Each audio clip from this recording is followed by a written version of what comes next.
I said this in a movie once. Everyone knows the same truth, and our lives consist of how we choose to distort it. I am kind of amazed at what Lawrence and Richard are doing, because they are walking into some pretty prickly arenas, and they have no armor other than their own mental faculties. I think what these two men are doing out there, promoting a scientific worldview, is something of great value, because it is part of what humanity is all about, to be curious, to understand what is the real world surrounding us. And this is what I love about science, is that it's knowledge, and knowledge is power, and it empowers you, and it frees you, because then you're not stuck. You're no longer stuck where you've been or where somebody else has been stuck. There are no scientific authorities. There are scientific experts. Richard knows a lot about zoology, I know a lot about physics, but there's no one whose views are not subject to question. Science just seeks the truth, without prejudice, for better or worse. It doesn't say, should I find this out? It says, can I? And that's the point about beliefs. They don't change the facts. Facts, if you're rational, should change your beliefs. Throughout history, new discoveries have challenged existing beliefs. Religion is no exception.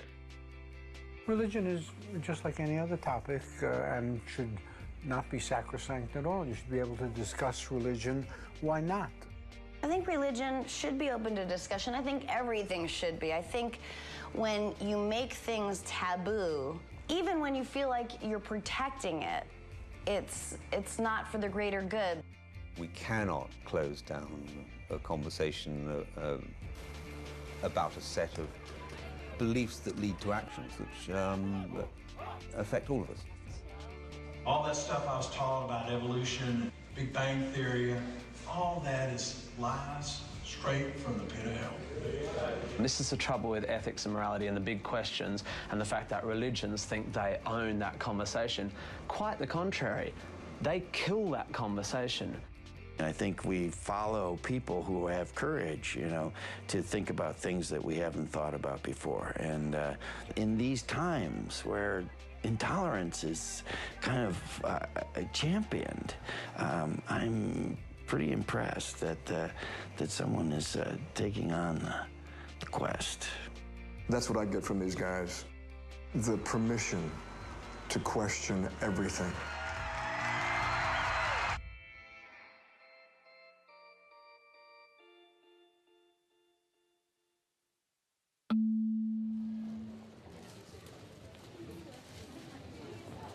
Richard, 10 years ago, I asked you the question in the popular writing and speaking that you do, which is, what's more important in some sense, if you had a choice, which is to explain science or destroy religion? Oh, I think when they go together, because destroy religion makes it sound negative. Yeah. To me, it's a positive thing. Science is wonderful. Science is beautiful. And religion is not wonderful. It's not beautiful. It gets in the way. There are all sorts of other things wrong with it, but I mostly care about truth, the beauty of truth, the poetry of reality, which is science, and the fact that religion as a scientific explanation, when it is a competing scientific explanation, it's so dull, it's so boring, it's so petty. It's wrong, too. And it's also wrong, yes. Which I think is probably even more important, yeah. I think the same as you. I want people to understand how the universe really works.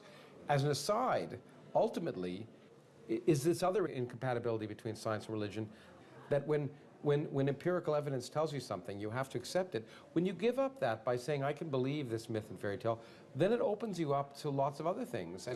So it's not innocuous. Inevitably, when you have to deal with the real world, you inevitably make bad decisions. If we can get people to believe that, then it's easy to convince, or should be easy to convince people that evolution is true, because the evidence is so strong. Once you tell them the evidence for evolution, they say, oh, right, okay, so much for God.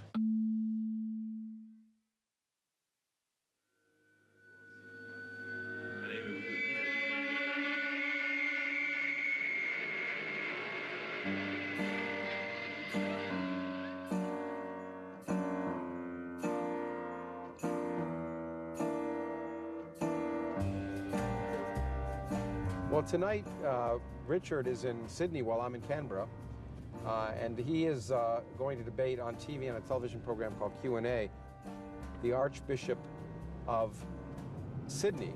And I'm here in Canberra debating a Muslim debate initiative, and we're both sort of launching out against the forces of evil in different places. And that poetry was too compelling to resist. As far as I can see, this event has been advertised only in the Muslim community. Except for the few people I've told about it, no one will know about it except for the Muslim community, so it'll be an interesting audience.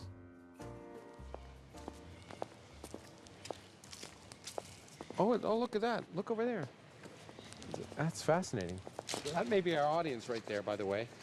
That could be it. Hi, how you doing?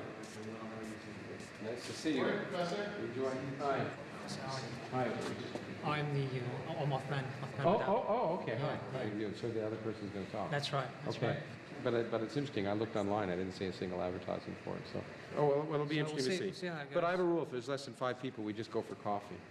Okay. Okay. Does that sound good? Well, I'm gonna sit in the back now and read my Bible, which is. I just thought I'd pick it up for inspiration. Christopher always inspires me.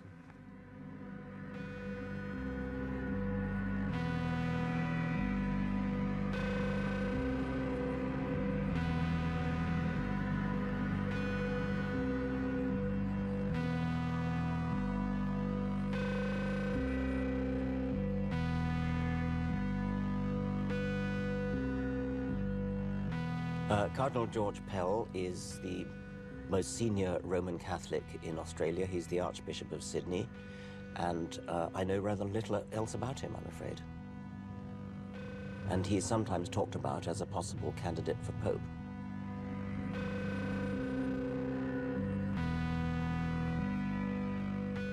I have always refused to debate religious fundamentalists. It's my understanding that a cardinal of the Roman Catholic Church is not a fundamentalist. If he is, I've made a mistake.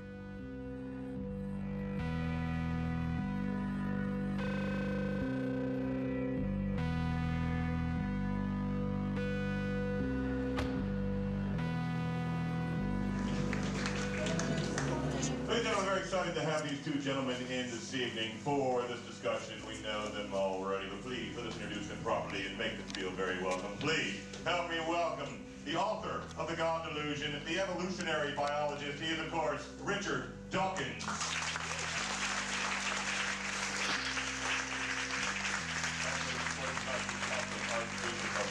Please help me welcome Cardinal George Pell. 5, 4, 3.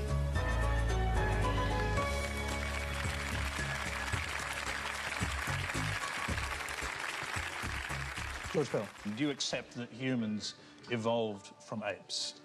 Yeah, probably. From Neanderthals, yes. Whether... From Neanderthals? Probably. Why from Neanderthals? Well, who else would you suggest? Neanderthals were our cousins. We're not descended from them.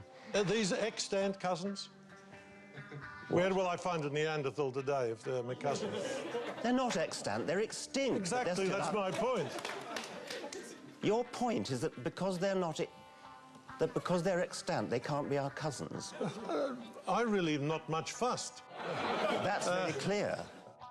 Ignoring the limitations of science also leads to sloppy and arbitrary science. A good example is the field of quantum mechanics.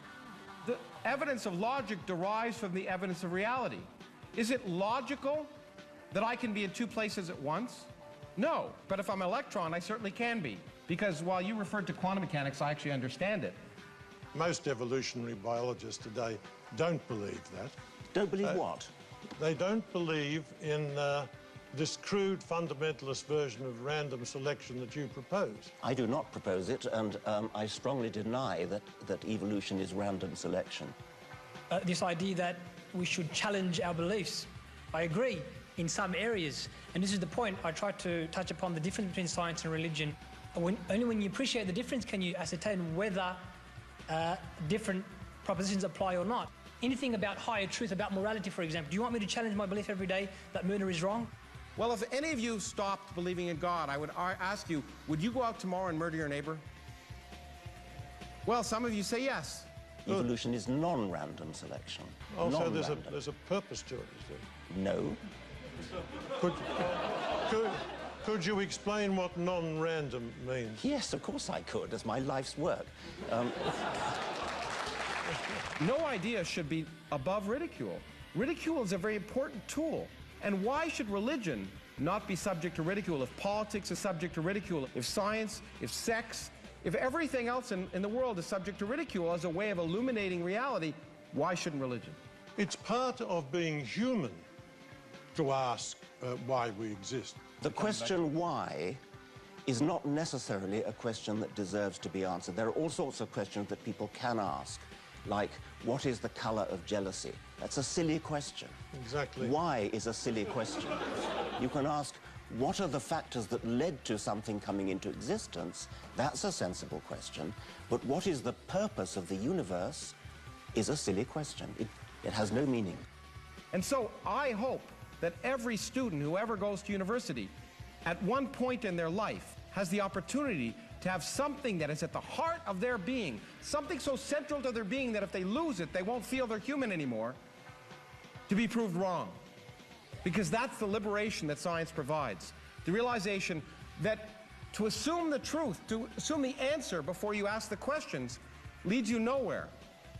We do have a scientific understanding of why we're here, and we therefore have to make up our own meaning to life. We have to stand up, look the world in the face up to the fact that we are not going to last forever. We have to make the most of the short time that we have on this planet. We have to make this planet as good as we possibly can and try to leave it a better place than we found it.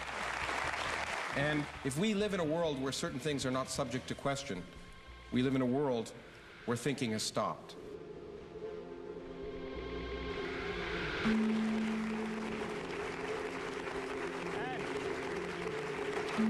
Second final result of tonight's Quanda vote, with more than 20,000 of you voting. We have a 76% saying no, religious belief does not make the world a better place. Please thank our special guest, Professor Richard Dawkins, Cardinal George Pell.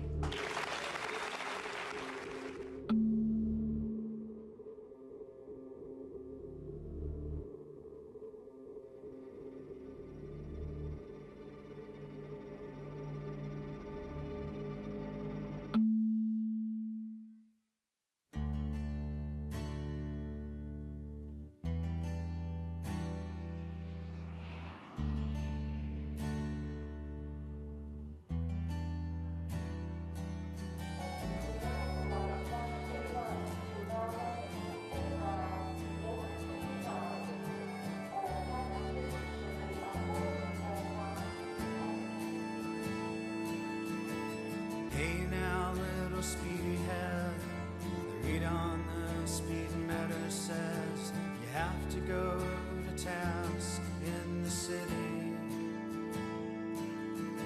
where people drown and people serve.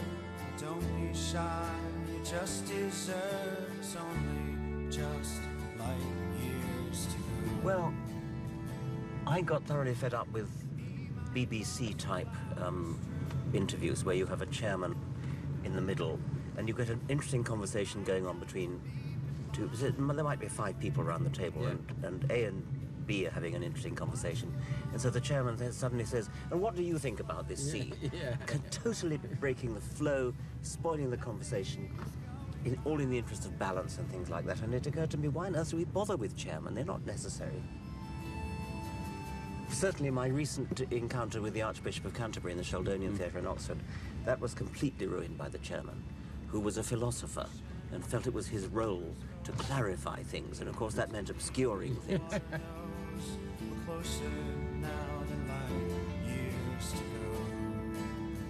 Yeah, I think conversations and conversations that aren't planned are fascinating for people to watch and listen to. Yes.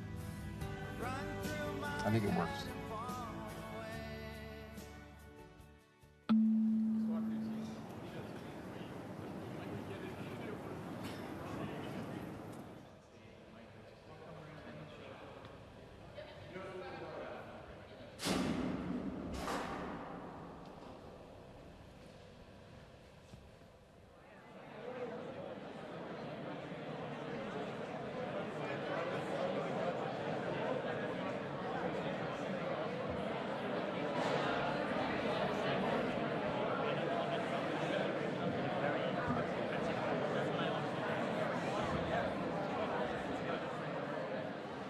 we should probably go up. Okay. So to fill it up, I mean, we'll sometimes begin late. From my experiences, if it's really full, it begins a little bit late. Usually 3 or 4 minutes, yeah. Still filling up. Okay. Sorry, just going with some bells. So to welcome these two great scientists to the stage, please join me, Richard Dawkins and Lawrence Krauss.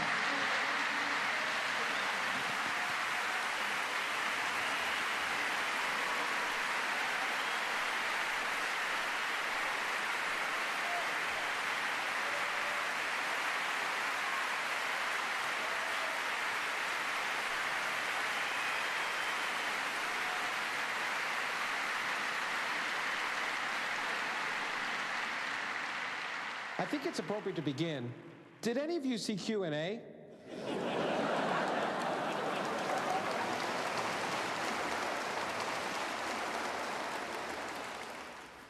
I was amazed. Cardinal Pell, who was on the program, manifestly didn't understand evolution. Actually, he manifestly didn't understand anything as far as I could really see.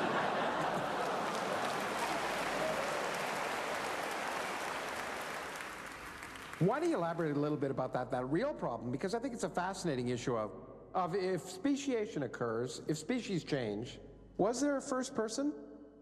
At first sight, it seems obvious that there has to have been a first person, and there has to have been a first rabbit and a first rhinoceros and things. After all, people are people, aren't they? And their ancestors were not people. If you go back sufficiently far, your ancestor was a fish. Mustn't there have been a time when, so to speak, the last Homo erectus parents gave birth to the first Homo sapiens baby? And the answer is no. There never was a first person. There never was a first rabbit or first rhinoceros, because every organism ever born belonged to the same species as its parents. And yet, because it was so gradual and because it was so slow, not only was our 200 million great-grandparent a fish, but if you go back further still, they were worms and so on. And one suggestion that's been made is that people really have difficulty grasping the idea that animals turn into other animals so imperceptibly that you can hardly notice it. It's not actually that paradoxical. It all happened very, very gradually. And you could think of parallels like the fact that you can't see the hour hand on your watch moving. At some point, we cease to think of ourselves as middle-aged, and we start to think of ourselves as old. But nobody ever goes to bed middle-aged and wakes up and says, I'm old.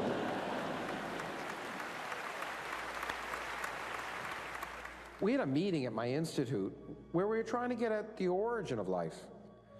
And it's fascinating to learn how much closer we're getting. I don't know if you think we'll get to the beginning in your lifetime or my lifetime. Well, it's an exciting thought, and I'm pretty hopeful that we might. You'll never be able to prove it for certain, I suspect, but to come up with a plausible theory that people say, oh, of course, that's so elegant and so simple. Either it's true or it blooming well ought to be true. I mean, it could... I think you've hit the key point. It's plausibility. It is amazing and fascinating to me, and worth celebrating, that the laws of physics, as we now understand them, have given us a plausible story to answer questions. That's amazing, which is, how could something arise from nothing? How could a complex universe arise from a universe in which there was nothing? No particles, and maybe not even any space. And it's amazing to me in cosmology now that we are beginning to get back and realize that even in something as complex as the whole universe could plausibly be created. But that's all we ever claim, and yet, whenever we claim that, we were called strident. Yeah. Do you notice that? Yes, I do. It came up in the Q&A debate, and I tried to very briefly expound Lawrence's thesis that you could get something from literally nothing. The audience just laughed. I mean, it was obviously to them absurd. How could you possibly get something from nothing? It does violate common sense. But as I said earlier this evening, you can't go by common sense. If we could do things by common sense, we wouldn't need physicists. I mean, well, common sense, of course, comes from what was necessary for our brains to survive in the Pleistocene of Africa. So they had to survive. They had to know how to catch a buffalo and how to find a water hole and how to climb a tree when being pursued by a lion or something. So our brains were never shaped by natural selection to understand either quantum mechanics, the theory of the very small, or relativity, the theory of the very fast. And it's actually an astonishing compliment to the human brain that at least some humans are capable of understanding. No, it is really remarkable that we've been able to get as far as we can. But you hit on another point. Our brains not only didn't evolve to understand those aspects of the universe that it couldn't experience directly, but another aspect of the universe that it can't experience directly is long time. Absolutely. And I think that's another reason why evolution is such a hard concept, because we just see we have a slice of 100 years or less. We can do seconds, minutes, hours, days, years, centuries. Even millennia we have trouble with. I mean, you cannot grasp the immensity of time that is 100 million years. Exactly. Thank you very much. Thank you very, very much.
A lot of people think that just because there's a lot we don't understand at the edge of science, that everything we know is going to go out the window, and that's not true. Evolution happened. The Big Bang happened. If I take a ball and drop it, it's going to fall. There are lots of things we do know. For me, the only solution I can see is to try and educate people, because if you don't have an informed public, that's the greatest threat to democracy. So it's incumbent upon scientists to do a much better job.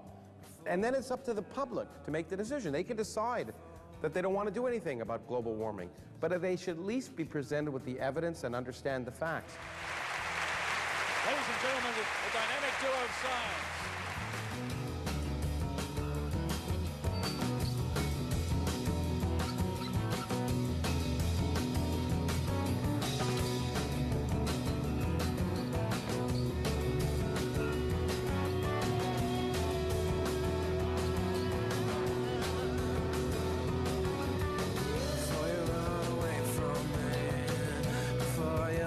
Between the notes, the beat goes round and round.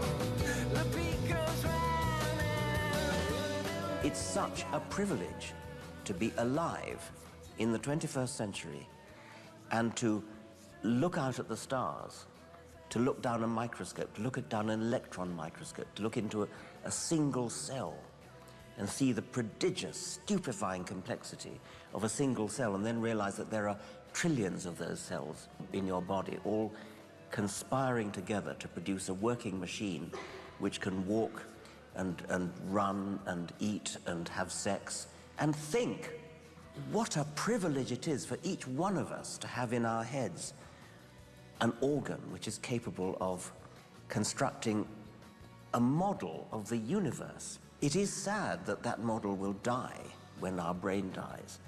But my goodness, what a privilege it is before we do die.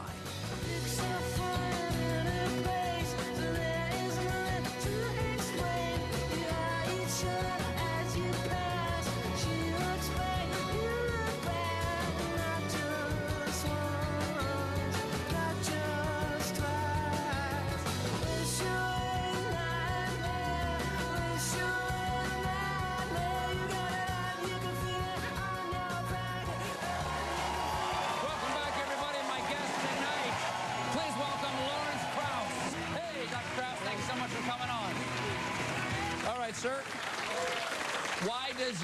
why does what you're saying have to be an attack on my God? It doesn't have to be an attack. But that's all you've done. You've attacked my God for the last 6 minutes. No, you have. All I've said is you don't need him. That's an attack. We've changed our minds about the universe. We've learned that the universe is more remarkable than anything we ever thought before. And in fact, changing your mind and in fact being wrong is wonderful. You should try it sometime. It's really amazing. It means that it means that. Well, let me ask something. If there is no God, okay, if there is no thing called God, if he is nothing, can't something come from him? Lawrence Krauss, thank you so much.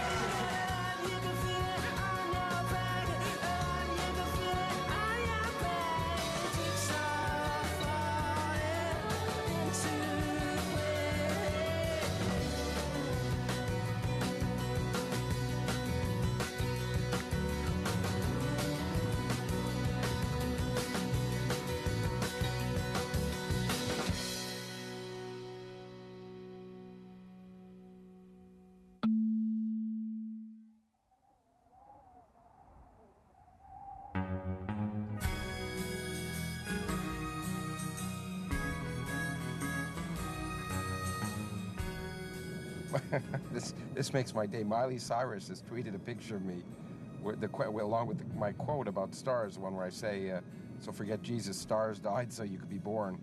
And underneath she put the word beautiful. Boy, and she seems to have gotten a lot of hate mail for that. I actually think they don't understand this too, because, you know, they think she's saying the quote is beautiful, but clearly what she's saying is that the picture of me is beautiful.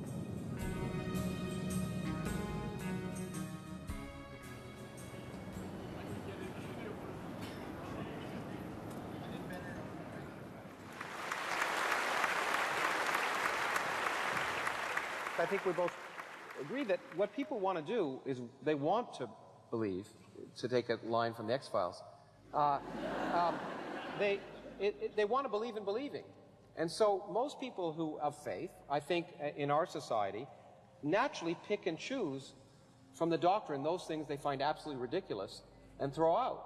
Yeah. And, you know, and the Pope would say that's not palatable. And I would tend to agree with the Pope. I think if you can't believe some of this stuff and you need to throw it out, just forget the whole thing. Yeah. That would be my view, and I suspect that, well, there are, 535 members of the US Congress, and one has said that he doesn't believe in a supreme being. That's statistically not possible. I mean, a fair number of those members of Congress presumably have had some sort of education. There have got to be a very substantial number of atheistic members of the United States Congress, probably more than a couple of hundred would be my guess, and yet they cannot admit it. So in order to get elected, you have got to lie about your beliefs. And I think that's right, and I think it's good to call them on it in one sense. I disagree with you slightly, maybe because I spent a lot more time in this country. And I would say, if people don't hold the religion on their sleeve, then it's not relevant to them, then it's not relevant, then it's not in the public domain, and journalists needn't ask questions about it. But if they do hold the religion on their sleeve, then it becomes in the public domain, and it becomes appropriate for journalists to bring it up. So because then it's an action. They're saying, elect me because I'm a person of faith. But I'm really coming back to the nub of the question, which is that even if they don't take any action based upon it. I mean, an extreme example, which I actually published on a blog somewhere, was a hypothetical doctor who doesn't believe in the sex theory of reproduction, believes in the stork theory of reproduction. I thought I was pushing to the limit. I assumed that everybody would agree with me, at least here, that you would not wish to consult such a doctor. Not a bit of it. I was kicked around the room. The doctor's private beliefs are his private beliefs. They're no business of yours. So long as he can take your appendix out, whatever he has to do, then it doesn't matter that he doesn't believe in sex. He believes in the stork theory. That's where we're disagreeing, because... Well, I guess but the stork theory is relevant to his career as a doctor. Well, I'd have to say... Make him an eye doctor, then. No, I'd have to say for a politician, if, you know, I think there are rights to privacy. I think if someone believes that it's okay for them to have sex with animals, I shouldn't ask that question as long as they don't make it a campaign platform. And so I happen to think that there is some right to privacy in the sense that if you don't wear it on your sleeve, and these candidates do wear it on the sleeve, including, by the way, Obama. And I think once you bring that up, then it becomes fair game. Now, let's end with, because you pointed out that there's one member of Congress, and I didn't know there were that many, who argues that he doesn't believe in a supreme being. I just wrote an article about a study that's been done by a group of psychologists in Canada and the United States. It's just been published. That asks what groups people distrust. And it turns out the group that is distrusted the most are atheists. Well, they're not quite the most. They're on par with rapists. And I wonder if you could comment. Well, that seems to me to be an adequate explanation for why so many members of the United States Congress are obviously lying about their private beliefs. I mean, if you're on a par with rapists, I suspect that we've already had in this country quite a number of atheist presidents. I suspect. It wouldn't surprise me in the least if Kennedy was an atheist. It wouldn't surprise me if Clinton was an atheist. It wouldn't surprise me if Obama's an atheist. But you cannot admit it, or you simply don't get elected. I would like to start a campaign for what are they called, lame duck presidents and senators and people to say, okay, I'm not standing for election anymore. I'm an atheist. I've been an atheist all along.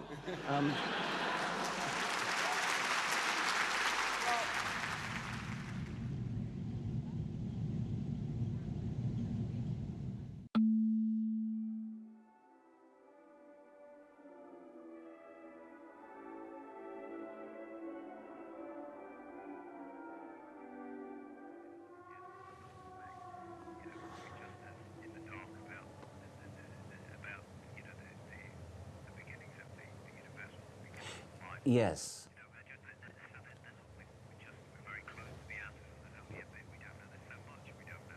Yes, that's right. That's easy. Here we've got Darren waiting for you. Hi, how are you doing? Hey, Lawrence, Darren Osborne. Hi, nice to see you. Yeah. See you. Okay. So if you want to see You're free to roll. Is that ready to go? He said it's never been so hard, never been so challenging.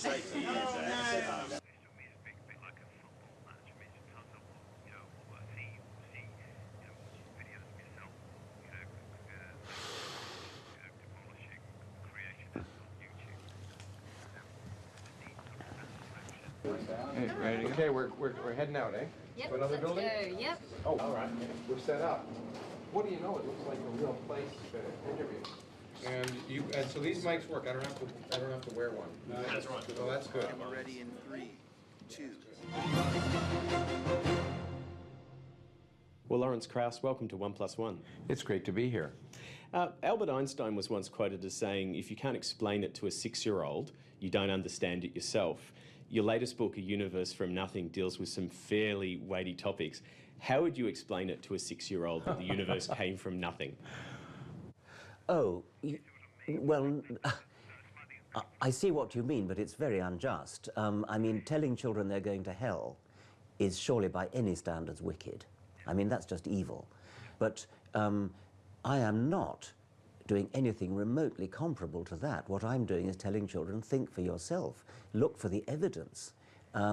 I'm not saying this is the way it is, you better believe it or else. Well, you know, it's funny because 6-year-olds are a lot less biased than adults often. And the neat thing is, I try and tell them that nothing is not exactly what they thought it was. It was a little bit different, that the laws of physics tell you that even empty space is much more interesting than you thought.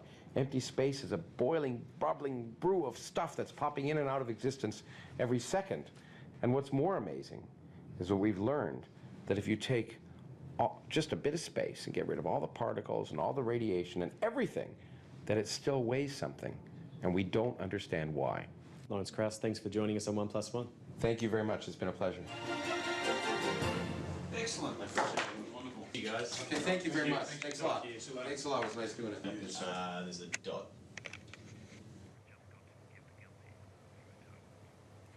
What a disgusting idea. I mean, the idea that the only way to forgive somebody is to have a scapegoat, to have your own son tortured and killed, because there's no other way to forgive.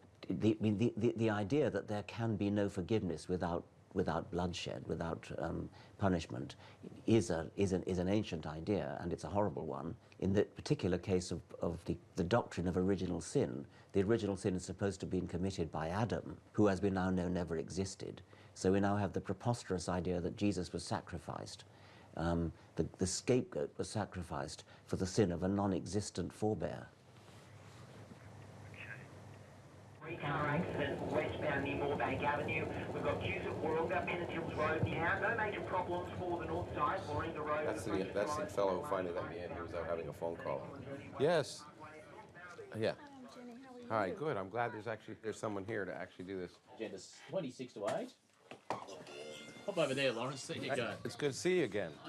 It is 26 to 8 on 7:02. Lawrence Krauss is our guest. His latest book is called A Universe from Nothing. You say the universe continues to get weirder. Are there moments when we make breakthroughs and things suddenly make a fair bit more sense for you? Because some of the stuff you do really upsets some people. Well, yeah. And really inspires other people to back their own beliefs. Would you prefer that it was just an esoteric academic discussion? No, it's not esoteric. These are wonderful things. Everyone should be talking about them. It's some of the most beautiful ideas and discoveries that humans have ever made. And if it upsets people, how can learning about how the universe really works upset people? And it is a shame that it does. Instead of being threatened or having our faith threatened by the discoveries of science, we should realize that, that we should force our beliefs to conform to the evidence of reality rather than the other way around. And we should take joy in the fact that we are actually here in this random moment, able to even ask those questions and get close enough to the answers. We don't have the ultimate answers. I don't claim in the book that I have the ultimate answers. I talk about what's plausible, and the fact that we're learning, we're getting closer and closer to even potentially answering these ultimate questions is something we should all celebrate. People shouldn't be threatened by science.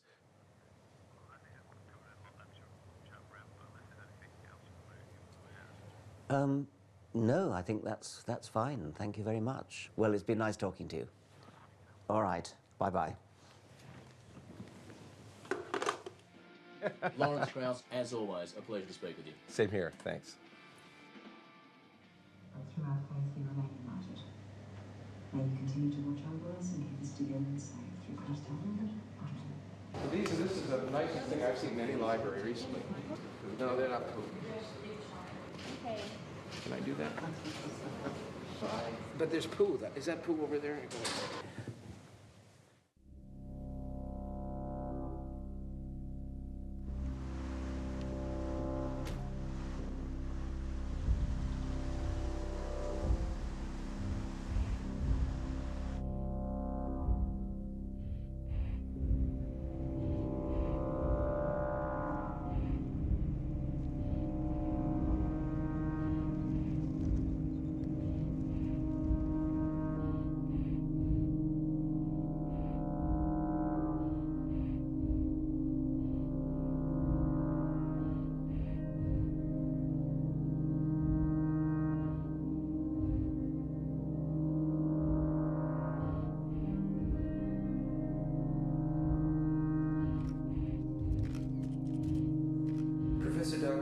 What do you see, or rather hope, for the future of atheism in the public sphere?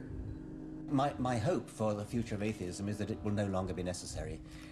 We don't call ourselves a Thorists and a Zeusists and a Leprechaunists because it's not necessary.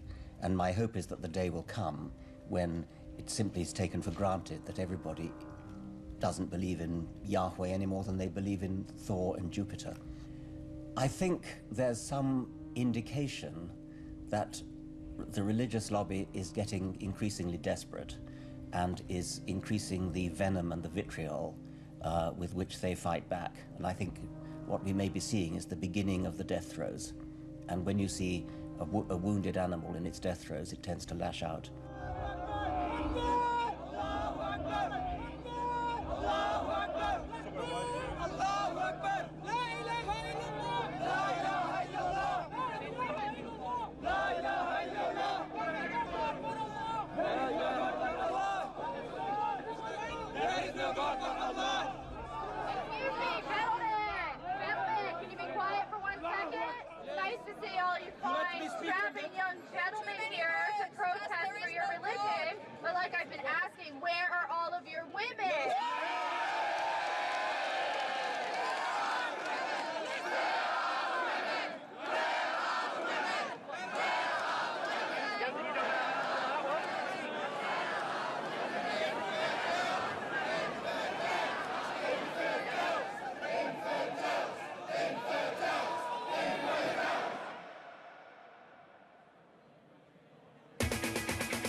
is supposed to be.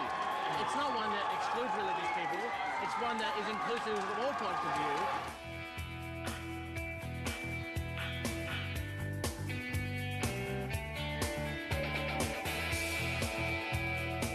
It's definitely exciting. It's definitely exciting, and it re-enthuses you to go out and do your thing and stick to your guns. We've made so many amazing friends and fantastic people here.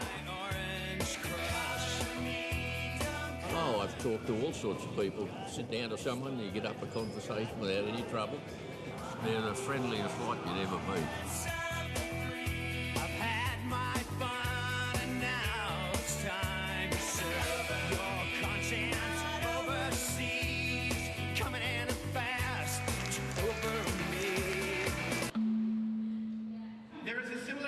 My friend Richard Dawkins, who's here, was kind enough to write the afterword for that book, and he made a wonderful comparison, which was that there's some similarity. Before Darwin, life was a miracle. You couldn't ask the question, where did the diversity of life come from? It was a miracle. It was designed.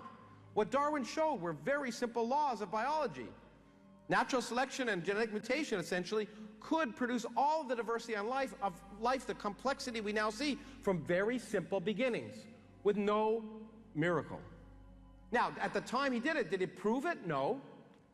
But it was plausible. Now there's been 150 years of proof. Now we take it the next step. Do we know how the first forms of life started? Absolutely not. But it's certainly plausible that, given everything we know about genetics, biochemistry, that chemistry, by natural processes, can turn into biology. Do we know that? No. But it's plausible, and that's worth celebrating, that you don't need miracles. And it's the same is true for the universe. We've taken from biology to that fundamental question, which was the last bastion for many people of God. Why is there something rather than nothing? And said, you don't need them.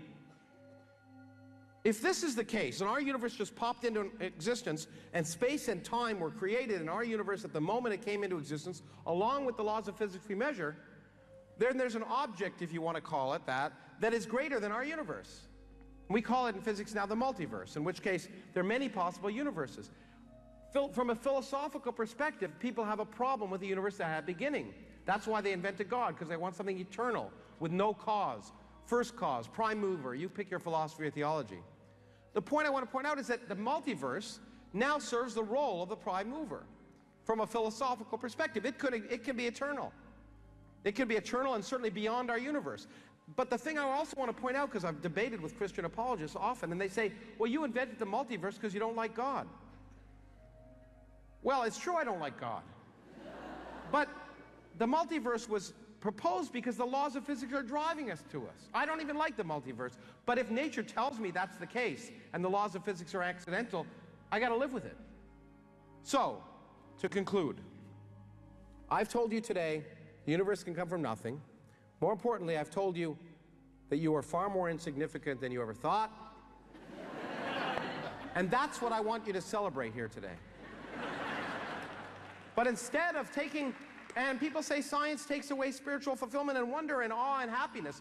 You should be happier because you're insignificant and the future is miserable, because you're here today and you're endowed by evolution with a consciousness and an intelligence, and you can ask these questions. So instead of being depressed and requiring meaning in the universe beyond your own existence, you create your own meaning and enjoy your brief moment in the sun. Thank you very much.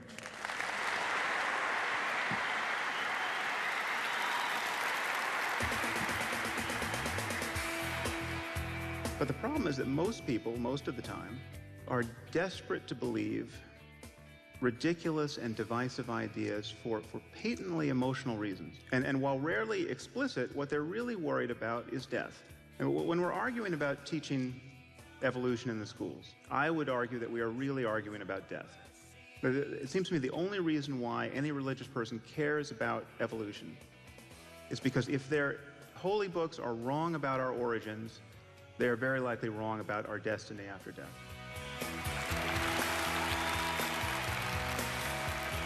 Ex-Muslims like me, in Europe and in North America, are growing in number. We give speeches, we publish articles and books, and we communicate with one another. Infidel was the epithet, an insult that was thrown at me over and over again by family and former Muslim friends. It is a label that I now wear with pride and joy. We're in a brand new age for religions. For millennia, religions did not have to worry about the flock acquiring lots of information about other religions or about their own religion. These religions evolved culturally in a world of easy-to-maintain ignorance. But the new transparency of information brought about by technology, by cell phones, by the internet, and all the rest, is the first really drastic change in the epistemological environment that religions have had to face in several millennia. Thanks for your attention.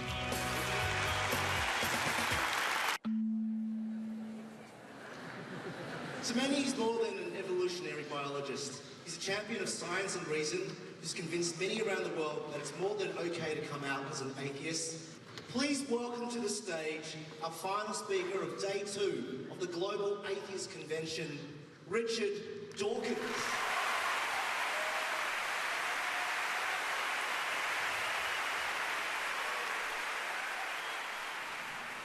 I want to take back intelligent design. I want to take back other hijacked words. Just as the feminists have rallied around the phrase, take back the night, maybe we should take back intelligent design in the true sense of the word. Let's take back morality, let's redesign our morality, rather than trying to read what's right and wrong in a 3,000-year-old book. Religion has hijacked morality for centuries. Let's take it back and intelligently design it. Let's intelligently design our lives rather than be dictated to by priests and mullahs. Let's intelligently design our future using the gift of foresight, something that never existed before brains, and for practical purposes that means human brains, evolved. The ability to design is one of the crowning glories of our species. Bridges, planes, buildings, all sorts of ingenious contraptions. The essence of design, in this true sense of the word, is deliberate foresight. Human designers can look into the future and see the possible mistakes, see the possible pitfalls, try things out in imagination. Above all, look into the future, which is something natural selection cannot do. This is one of the major misunderstandings of evolution. People are so used to the idea that natural selection produces apparently good design that they think that natural selection must be capable of peering into the future, of taking steps to stop the species going extinct, for example. Never happens. It cannot happen. Nature cannot plan for the future. The human brain can. We can look at trends in the present and extrapolate into the future. We can foresee possible scenarios that might lead to our species going extinct and take steps to avoid it. Thank you very much.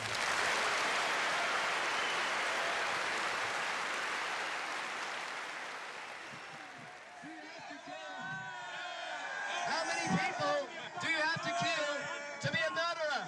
Just one. Just one. How many lies you have to tell to be a liar? Just one. How many people did God kill in the Bible? You fucking suck! The Bible says you shall not take the name of the Lord your God in vain. What I find humorous is, march down the street cursing the name of Allah or Muhammad, but Jesus is in every one of your conversations. You know that you have a conscience. Con means with, science means knowledge. When you take the name of my Saviour Jesus Christ in vain, you do it with an inherent knowledge, an intuitive knowledge that it is wrong, that it is born out of your sinful heart. So friends, what we're saying is you're not just atheists, you're liars. You're not just atheists.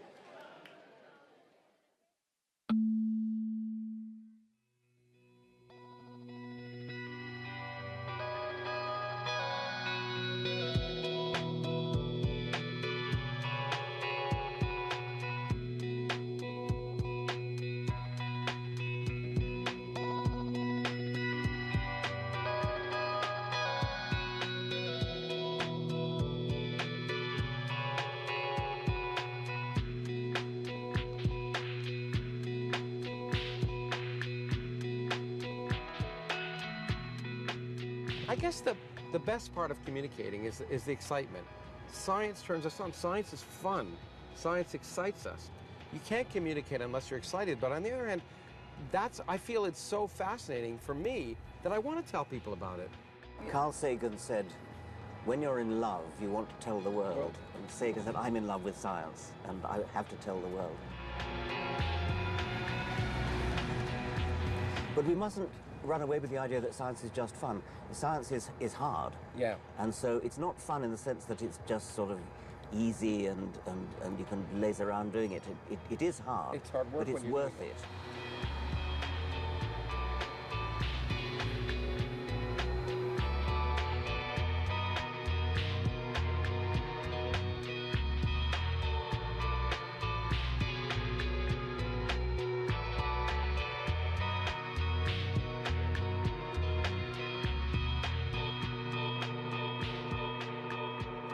Something I didn't know, I don't know if you knew, that the Royal Society has a patron saint. St. Andrew's is patron saint. St. Andrew? Yeah. I mean, why not Doubting Thomas? He'd be the proper patron saint of science. That'd be perfect. Yeah. Doubting Thomas, because that's what it's all about. For me, this is the legacy of modern civilization. This is what it's all about, and this is the legacy that's worth preserving and sharing more broadly, and it's under attack. Yes, I mean, I see the history of science, modern science, as being weaning off the wisdom of old books and onto the wisdom of observation and experiment. There's a lovely story about Galileo being visited by somebody, and Galileo showed this person something through his telescope, and it contradicted what he thought before. And eventually he said, Mr. Galileo, your demonstration is so convincing that were it not that Aristotle positively states the contrary, I would believe you. It was just actually looking through a telescope.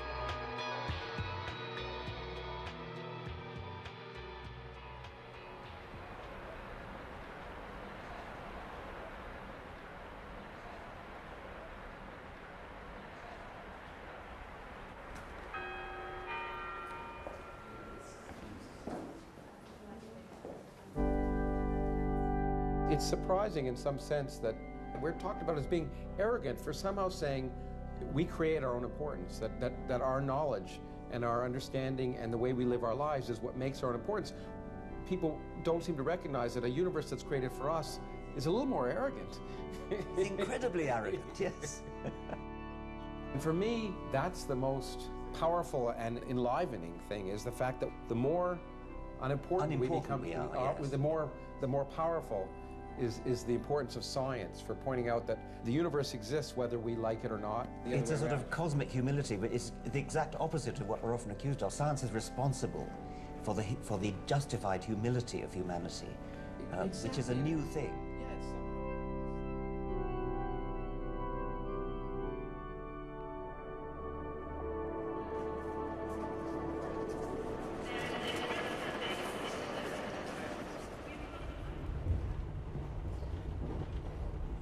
Richard, I remember vividly the very first time we had a discussion that we disagreed. I argued to you that I thought that if you were trying to convince people of your point, that you shouldn't, the first thing you shouldn't say is, everything you believe is wrong and you're really stupid. and it's better to try and sort of go to where they are. Yeah, I mean, I think I myself have been convinced by somebody telling me everything you believe is rubbish. I mean, as a student, I was very persuaded by that old French theologian, Teilhard de Chardin, who wrote a book called The Phenomenon of Man, which is pretentious gibberish. But it fooled me when I was a student. And then I read Peter Medawar brilliant review of the book, which is almost certainly the best negative book review ever written.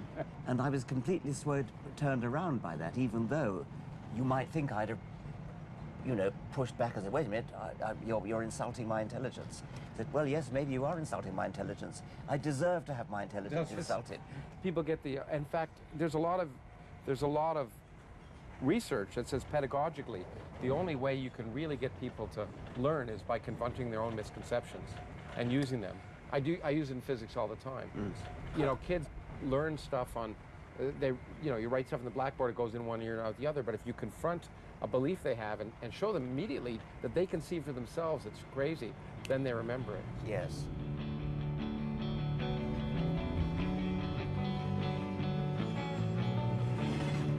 Well, this weekend, the Reason Rally took over the National Mall here in Washington, D.C.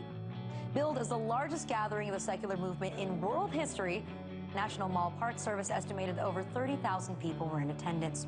And despite the rain, the participants waited for hours to see speakers like Lawrence Krauss, Richard Dawkins, Adam Savage. So we have to ask what the largest gathering in history of atheists, humanists, secularists, freethinkers, skeptics, what does it really mean?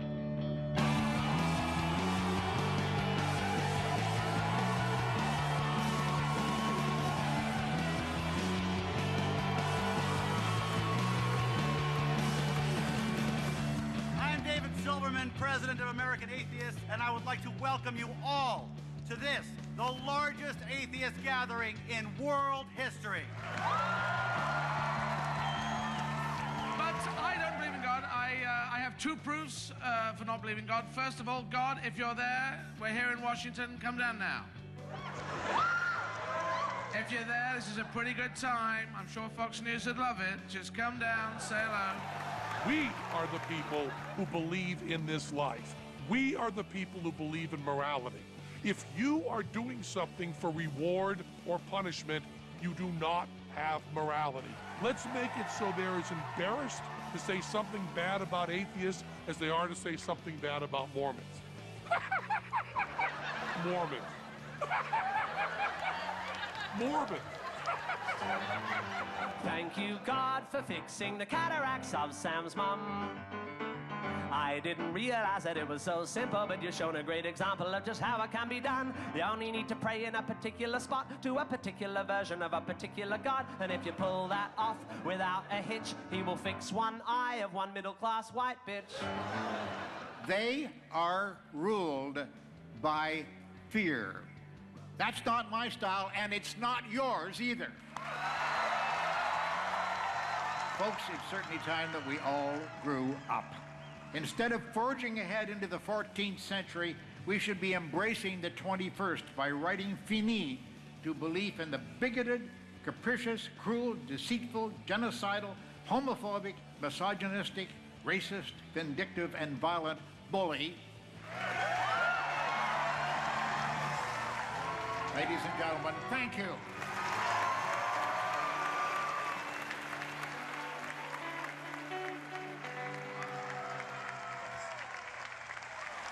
Folks, Professor Richard Dawkins.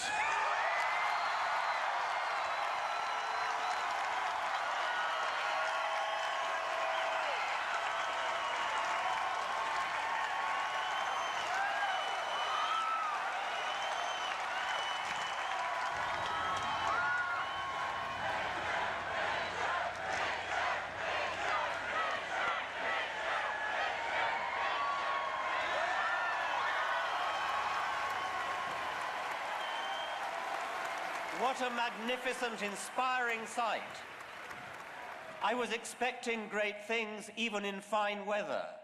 In the rain, look at this. This is the most incredible sight I can remember ever seeing.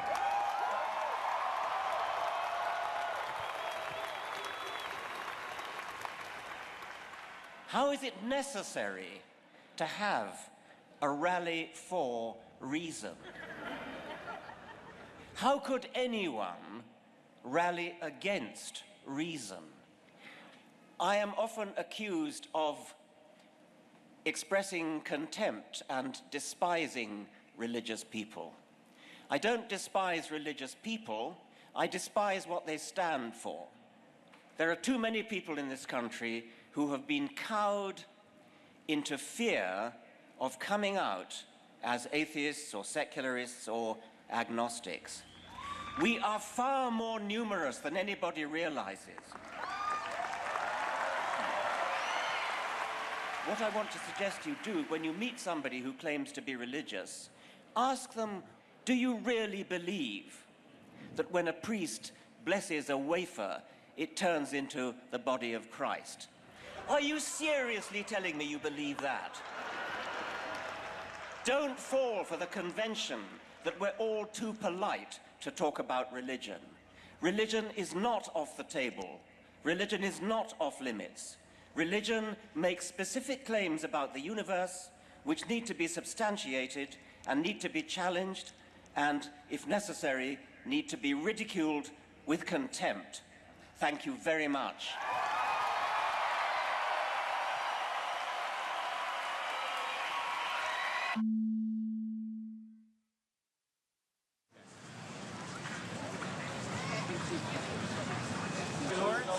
Yes, yeah. Do you mind if we get a picture with you? Sure, no problem. Hi, it is so good to meet you. Can I get a picture with you real quick? Sure, yeah. I've seen you on the TV. Yeah. Hey, Dr. Gross. Hi, how you doing? Can I shake the hand too, Lawrence? Sure. Can I shake your hand really quick? Yeah, sure. Your Universe from Nothing speech started my road to atheism. Thank you. Nice to meet you. I'm Bryce Smith. Hi. I'm Kenny Knipp. I'm from Tulsa. I'm reading your book on Richard Feynman right now. Oh, okay. Went back to school for science because it's not like pancakes. It's like the space you always thought you live in, where the X, Y, and Z axes just remain perpendicular, and light travels in straight lines. That's exciting. Okay. Hi, everybody out there on the mall. It's a great honor to be addressing the Reason Rally. And when you look at the who's who list throughout history of people who are either declared atheists or who voiced publicly their opinion that religion was bullshit, you can feel a swell of pride as you stand out there on the mall today. Let's let everybody know that they can come out of the closet if they're afraid to, because we're here to support them and embrace them, because this is an amazing community of people who are non-believers. And I think it's wrong that the religious right and various belief systems have gotten a monopoly on morality and patriotism. We are Americans, and we're moral and righteous Americans, and we don't need a God to prove it. Come on out and join us. I have concluded through careful empirical analysis and much thought that somebody is looking out for me, keeping track of what I think about things, forgiving me when I do less than I ought, giving me strength to shoot for more than I think I'm capable of. I believe they know everything that I do and think, and they still love me, and I've concluded after careful consideration that this person keeping score is me. Immanuel Kant was asked, what is the Enlightenment? He said, it is apere salude, dare to know. The Age of Reason, then, was an age when humanity was born again, not from original sin, but from original ignorance and dependence on authority. Never again. Folks, you're in for a treat. The author of New York Times bestseller, A Universe from Nothing. Please welcome physicist Dr. Lawrence Krauss.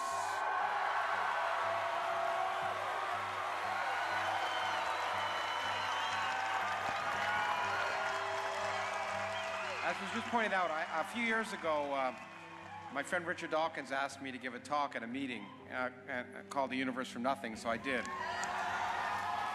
Today I want to talk about something that's equally plausible but much more tragic. How to get nothing from something. It's happened a number of times in human history. It happened during the medieval era when religious dogma erased the enlightenment of the Greeks. Measuring the circumference of the earth, all of that was forgotten. It happened in the Arabic world in the 11th century when what was then the center of culture and mathematics became an economic and intellectual backwater because of Islamic fundamentalism. And it can happen today. But the 21st century is placing challenges on us like we've never had. Global climate change, overpopulation, the energy crisis, the need finally to educate and stop the subjugation of women around the world. Einstein said 60-some-odd years ago, after we exploded the first atomic weapon, that everything has changed save the way we think.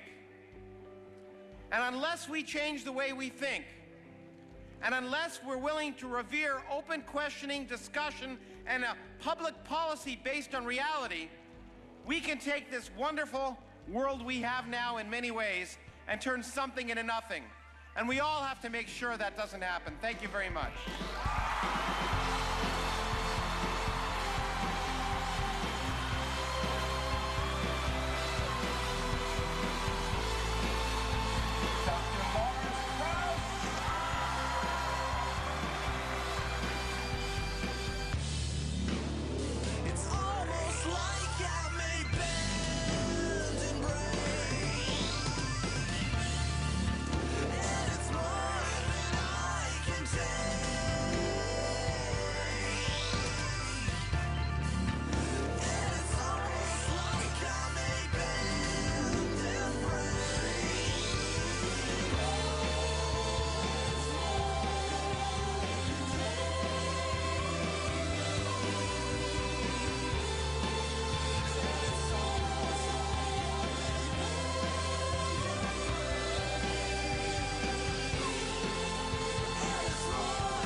I do see a problem that you can't live a life based on delusion.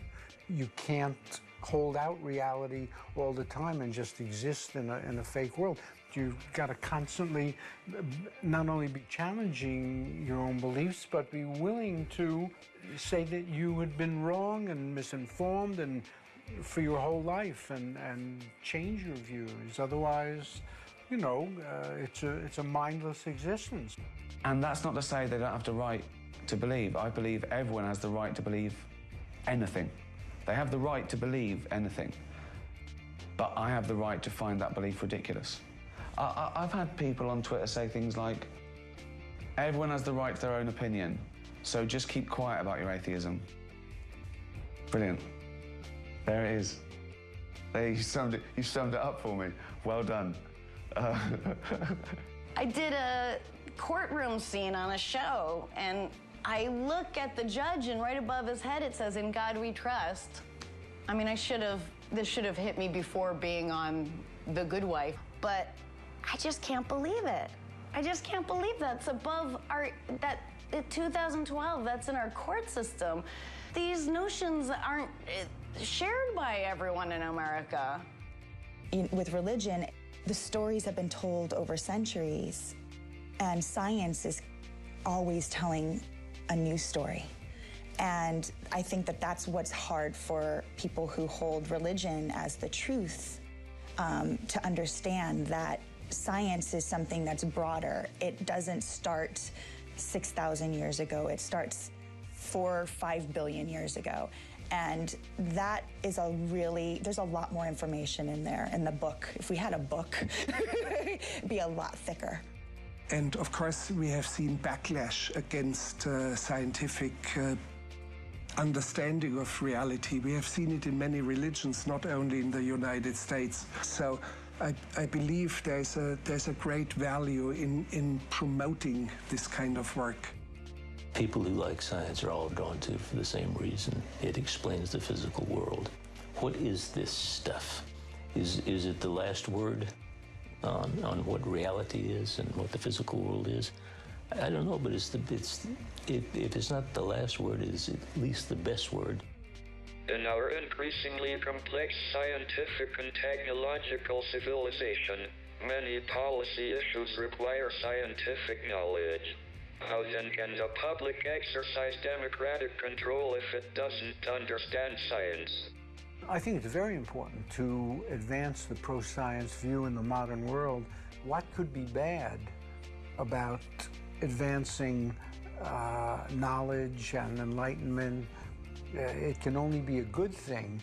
If you don't get that there is some objective place from which we can all start, which we call science, a place where we get rid of our biases and get back to what we can observe, if you don't think that's the best place to start these conversations from, then where do you start them from? You have to start from, well, my evidence shows that gay people are just like me and they love each other, or that women are smart. The magic book kills discussion.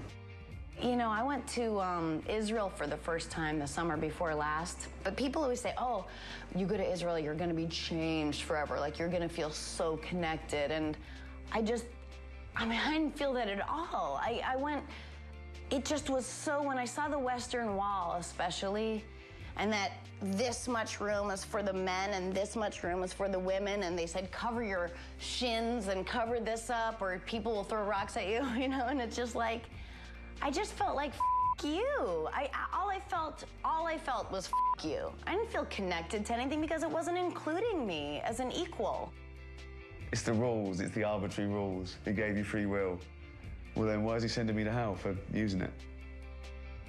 He moves in mysterious ways. I mean, moves in mysterious ways. That is the philosophical equivalent of going, nah, running away. I don't, you know, it's strange, moves in mysterious ways. What's the difference between a random God and no God at all? That's what I'd say. I think people don't really believe the myths they invent. I've been to many funerals in which the priest has spoken of an afterlife, and even the people who are there are sobbing profusely. They don't really think they're going to meet their loved one in 5 years' time.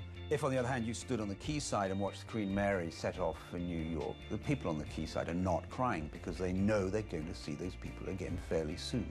A funeral is fundamentally different, yet it should be the same. I think myths are like a drug. I think a lot of people would rather just take the myth pill that makes them feel like nice and cozy and warm and fuzzy and okay with everything, rather than having to look at the reality of what the world actually is, because it's so big. But then I think what's so great about the world being so big, or the universe being so big, is that it's so big. And that is so cool. You know, early Christians were called atheists by the Romans because they didn't believe in all the gods. I love that. I mean, that's what atheism is, really. It's the belief in one less God than you.